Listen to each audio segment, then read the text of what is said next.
As an entrepreneur, the road to success is often accompanied by immense pressure and overwhelming demands, but fear not. In today's video, I'm going to share with you several strategies which you can implement to help reduce, if not eliminate, that stress, so that way you can pursue and obtain the success you actually want.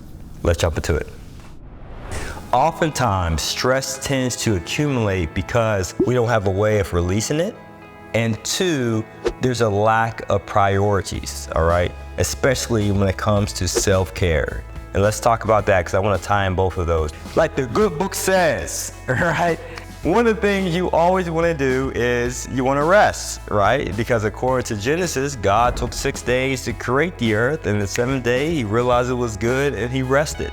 So you have to do the same thing on whatever your 7th day is, whether it's Saturday, Sunday, whatever day you choose, let's say Sunday. That day, you don't want to think about work, you don't want to speak about work, and you don't want to do anything about work. Even if you don't know how you're going to make payroll, even if your company may be at a deficit, even if you see that the pressure is building and you have no clarity, no solutions, you gotta rest on Sunday.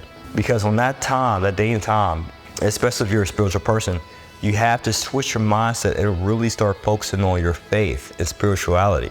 Because the more you think about the negative things, the more you will attract into your life.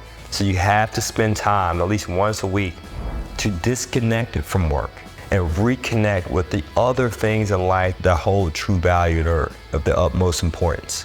Now, outside of that, 1 day a week you rest from work. At least 1 week a quarter you should rest from work as well. So if you can afford it, it don't have to be, going to the snow-capped mountains and some other place. You can go somewhere simple. It could be a staycation, but at least, or even stay at home, right?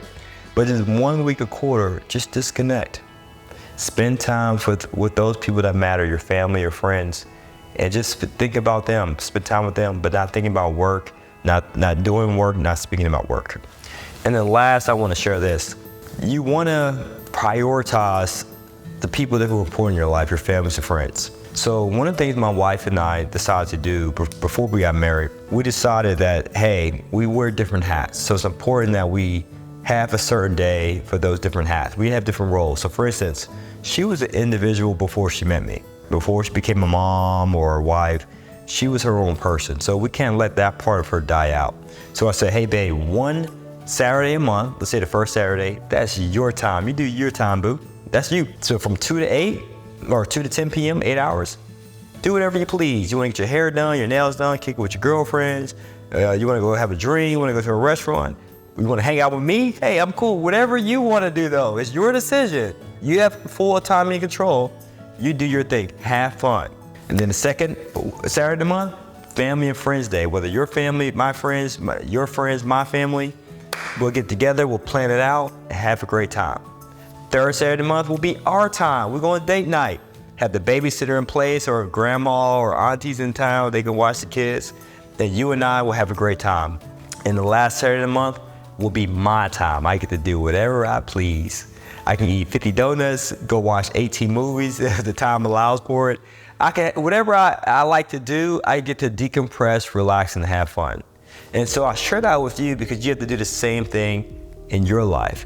Because the demands for the business can spill over into your family, and you don't want that to happen. So you still gotta have a way to release the stress. So that way you can still prioritize the things in life that are the utmost important. Now, the reason why you might be stressed out is because you're taking on the brunt of all the work, the responsibility, the decision-making, the challenges, all on your shoulders. It's becoming heavy. So what you have to do is just make sure you follow this simple framework. Eliminate, automate, delegate. First, look at your calendar. Look at your activities that you do on a day-to-day basis at your work, your place of business, and see what activities that you can eliminate that don't line up with your goal. Again, that's going back to prioritizing, right? You have to prioritize your goals. And so once you prioritize your goals, you realize, well, I'm doing this different business, I'm doing this different tasks. None of these line up with my goals. Eliminate it, be ruthless, cut it out, or reduce it if possible.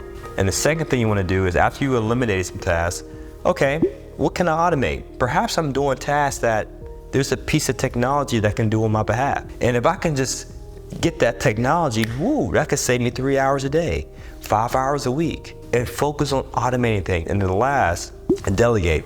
Look at all the tasks you do, the tasks that you're mediocre at, that are low wage activities, you're somewhat decent at, it doesn't provide you with any fuel, it doesn't motivate you, delegate it, assign it to a team member who's great at it, who's an A player at it, right? And that's one of the things I had to deal with. There's some tasks that I do, I'm okay, I'm decent, but I'm not the best. And sometimes it frustrates me, and sometimes I'm not too happy about doing it. I procrastinate, I delay it. Why am I still doing this? I need to find a team member who can do it way better than me and do that skill transfer it over to them. So when you do that process, trust me, that stress will be decompressed as well. Now, last thing I want to share with you is this: make sure you work on that spirituality. Whether you grow stronger in your faith, whatever your faith, your place of worship. Also meditation, doing affirmations, visualizations, really getting your mind and your heart right. Because when you do, all these other outside circumstances that causes pressure and stress in our lives, they'll be minimized. Because greater is He that is in you than he that is in the world. So when you focus on solidifying who you are and what you want to have in your life, but inwardly, independent of the storms and the issues that's going on in this outer world, you will have peace. So you have to make sure that you have peace within, because if you have peace within, you will then have peace without. Now that we talked about why you're experiencing burnouts, now it's time for us to focus on your business, right? And why you might not have success in your business as well. So now in this next video, I'll share with you why handling difficult tasks and hardships and having the perseverance to overcome it will help get you to that next level in your life. So as always, guys, to your success, continue to earn passively, live passionately. Take care. Peace.